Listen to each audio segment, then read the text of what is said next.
So for project 2, we're going to begin by choosing one of your source images from the folder that's on D2L.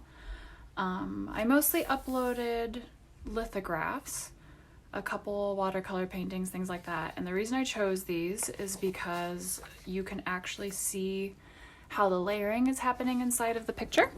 So if I bring this one up closer, because of the way it's printed, it might be less clear, but you can see the little dots that they're using to make up each of the colors and how they layered those colors in order to create things, because the printing methods are very similar to colored pencils, where they're laying down small dots of one color and then another color on top of it to create optical mixing, which is what we call it when, instead of mixing paint, where we mix it, we're layering dry pigments on top of each other, and our eye mixes them when the images like flatten.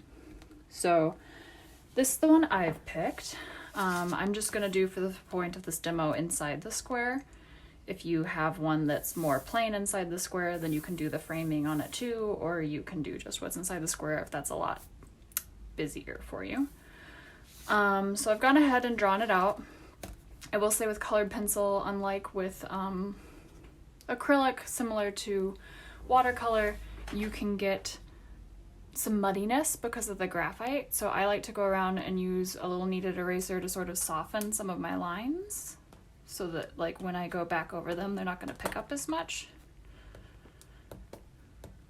And I do that not by rubbing back and forth, but just by rolling over any place that has a darker line. So I'm creating kind of a softer drawing for me to go over, because I use mechanical pencils. I don't use anything special so when I'm sketching out, so they can have a little bit of an overly soft lead.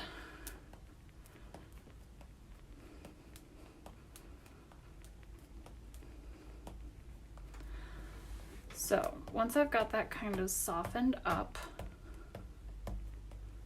less in here though, there's a few spots where it's going to get muddy just from the closeness of the lines, so I'm taking care of some of those too.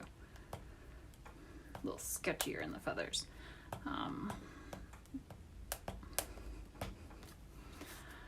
So once I've got that picked out, I'm going to look at my source and identify some of the main color components and where I want to start.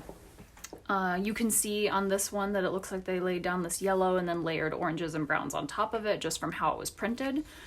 So I like being able to kind of identify that, so use the way it's printed to help support how you're going to attack it. I also have my swatch board in here. So if I'm having issues identifying how to get to a color, I can start looking at what's closest to this is actually this bluish and this red mixed together. It's very similar to this browny red here. So that can be really helpful when you're trying to identify how to get a specific color. So those swatch boards from last week can be pretty handy as we approach this. That is one of the more difficult things about colored pencil, is that you can't just mix any color from 5 paints. You need a certain number of pencils in your palette to be able to create all these different colors, but by the use of several different pencil layering techniques on top of each other, you can mix to almost any color with the ones that you've got. So I've got my colored pencil kit over here. I keep a couple extra whites around. I have 2 blenders like you saw before. You may or may not have these, but also you don't need them always. I have my sharpener, my kneaded eraser, and then this is the set I'm doing. So everything that we're about to go over, I'm only using these 24 colors. I'm not cheating and using all my other ones. So that's where we are starting. So let us begin. So the first thing we're going to do is sort of identify the underlying colors, which in this one a lot of it is this yellow tone that builds up from there. So starting laying all of that in, blocking in all of those areas where that color shows through. Started with kind of an orangier, brighter yellow, and then decided to backtrack to the more light colored one and then add the darks on top. So identifying where all those spots are, going around sort of putting them wherever that shows through so that the colors will be unified across the entire piece, so I don't forget which yellow I used at what time. And then starting to build up from that base with reds and oranges, it's going to take several layers to get the amount of saturation that you're looking for. Colored pencils can be very similar to watercolors in the fact that getting them up to saturation, getting them to be that vibrant tone is one of the more time incorporating parts of them. You just really have to add a lot of layers. They tend to want to stay light and fuzzy, so we're working on different blending techniques and layering techniques to get them these dark, vibrant, shiny colors. One of the hardest things about this particular source is that dark brownish, it's got a little bit of purple in it, line work around all of the ends of the feathers and around the face. And in this little area I'm working on, it took me about 8 different passes with different colors to build up enough saturation and depth in that color. So I started with my deepest, coolest brown, but even that's still pretty light. So then adding purples, blues, teals, whatever undercurrents I'm seeing, undercolors that I'm seeing in each of these areas to help build up that depth of that darker color. As I'm working on this, I'm keeping a very soft touch. I don't want to flatten the tooth of the paper. I'm not wanting it to be shiny, waxy. I'm keeping a soft touch because as long as it's soft, I'm able to put more layers on top of it and keep building more colors, but that goes away once I get into really applying pressure. So keeping it open and workable right now, and then I'll go through and do some of that burnishing that was in the blending video last week. And that will help with color vibrancy, it will help with saturation, and it will blend all those different layers that I'm doing. So as I'm applying these blues and tones to the longer feathers and throughout, I want to make sure that you're keeping your pencil going the direction of the feathers or the hair or the direction that like arches around a face, whatever you're working on. Directionality of your pencil strokes can actually really help shape the piece and help provide energy in it. So like we learned in acrylic, you can kind of use that to your advantage. So I'm going around whenever I use a color, like a lot in this section that I'm doing right now, I'm going and kind of sprinkling it everywhere to make sure that there's consistency, so later when I jump up to that wing up there, I'll know which blue I was already using on this bottom part, but I'm focusing down here so you can sort of, if you only want to watch the beginning of this and get kind of the gist of it, then you can do that.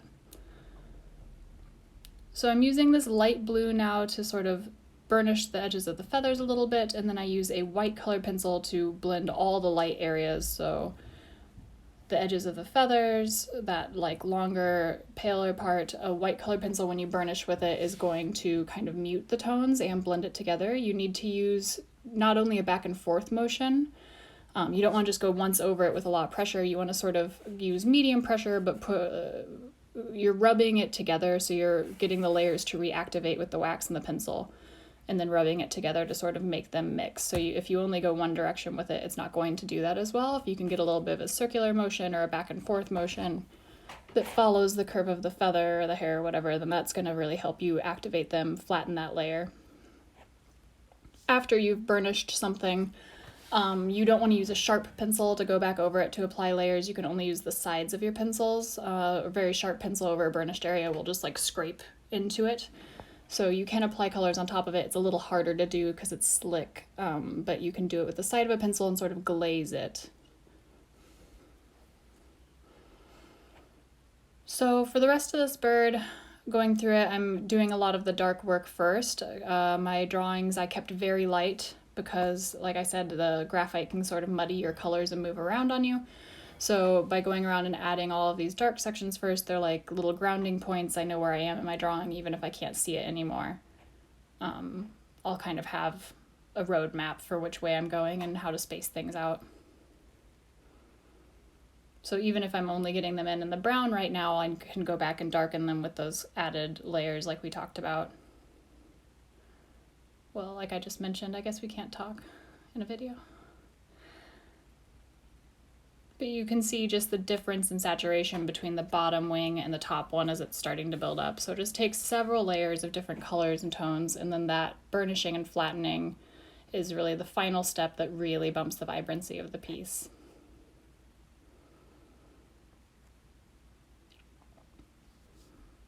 So I use a yellow pencil, and then I do an orange pencil, and then I do a red pencil, and then I bump in those brown ones. So it's sort of like doing gradients.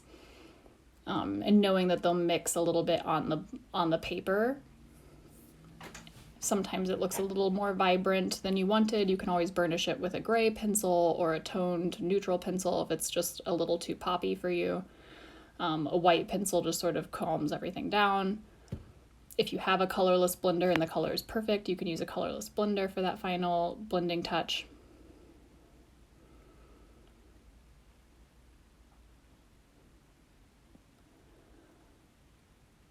So in a lot of these little wing spots, there's like 5 different colors that keep poking through. There's little hints of purple, little hints of pink, yellow. So I'm laying all of those in as sort of this base soft layer and then building on top of them, and they'll show through just slightly and they'll affect how the colors that layer on top of them look. So it gives it a little more depth, a little more organic feeling than if I were just like, it's a blue wing, color the whole thing blue.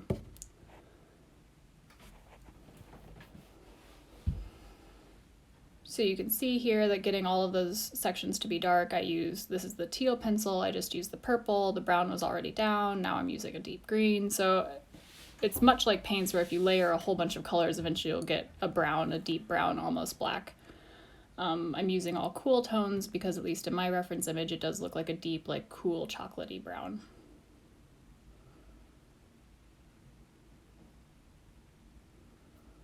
So here I'm using that light blue to burnish again. So I've got my bird done. I've moved on to doing the line work around the piece. So colored pencils, one of the things about kits, like when you buy a set, they don't have a lot of neutrals.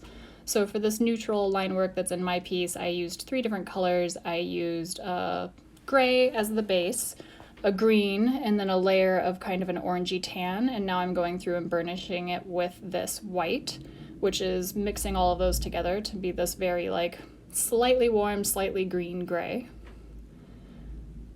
So to create a good neutral, you just have to be able to look at it and really get a sense for what colors make that up, and then you can mix them almost identical to paint as long as you're willing to go through and burnish on top of it. One of the reasons I'm burnishing all the line work on this is because I'm going to now color the background right over it, and because it's already burnished, as long as I keep my strokes very soft as I go over it, they'll sort of slide past it and I won't have to worry so much about color getting on top of those lines. I didn't draw any of the background in, so I didn't draw any of these plants in, I didn't draw any of the spacing for the clouds, because you would definitely be able to see the pencil marks through this because it's going to be sort of a translucent pale layer. So sort of drawing them in the color of the thing. So if I'm spacing out what this little blue border in the bottom looks like, I'm going to draw it with a blue colored pencil instead of with a graphite pencil, so that at least it's going to blend in a little bit more. And for all of this, I'm keeping it very light. It's like 5 different layers of incredibly light colored pencil, very light pressure, and trying to move it cross-hatching and in different directions so that as I'm coloring, I don't get too much texture any one direction, even though you could very mathematically color it fluidly from one side to the other. It's sometimes easier to change the direction of your brush pencil as you're going to sort of inherently smudge out any brush strokes.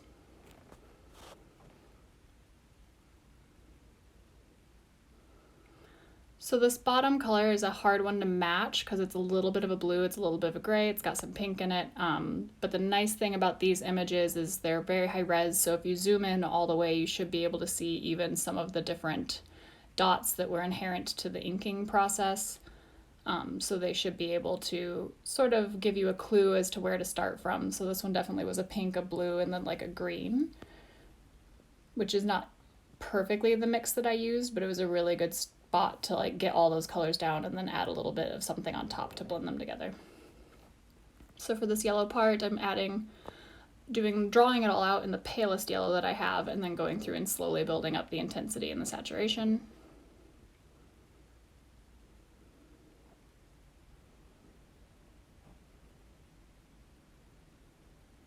I'm going to end up blending or burnishing and blending this whole background, so I'm not too insanely worried about texture or if the layers don't look like they're perfectly going together right now. My blues in my pencil kit at least had a little bit too much yellow or were a little bit too gray, so it took several of them to really get the right level of blue for the sky. I've got this medium one that I sort of colored everything in with a bit of a flat wash of it. I'm able to color right over like that word turnstone right there because it's all burnished, so then I can sort of just go over it as long as I keep my pressure very soft. Then I'm going through with a little bit of a teal and popping some of these darker sections. Now I'm going to take the lightest blue I have, it's nearly white really, and this is what burnishing it does. So you can see it's really unifying those layers. I'm using a little bit of a circular pressure to it to help erase any pencil lines or texture to my color, but using it to burnish anywhere that I've got a blue tone, and it really flattens it, it really increases the vibrancy. And then I used a clear colorless blender to blend all of the yellow. You could also do it with a white colored pencil, but that's where we're gonna leave it. Hope that helps.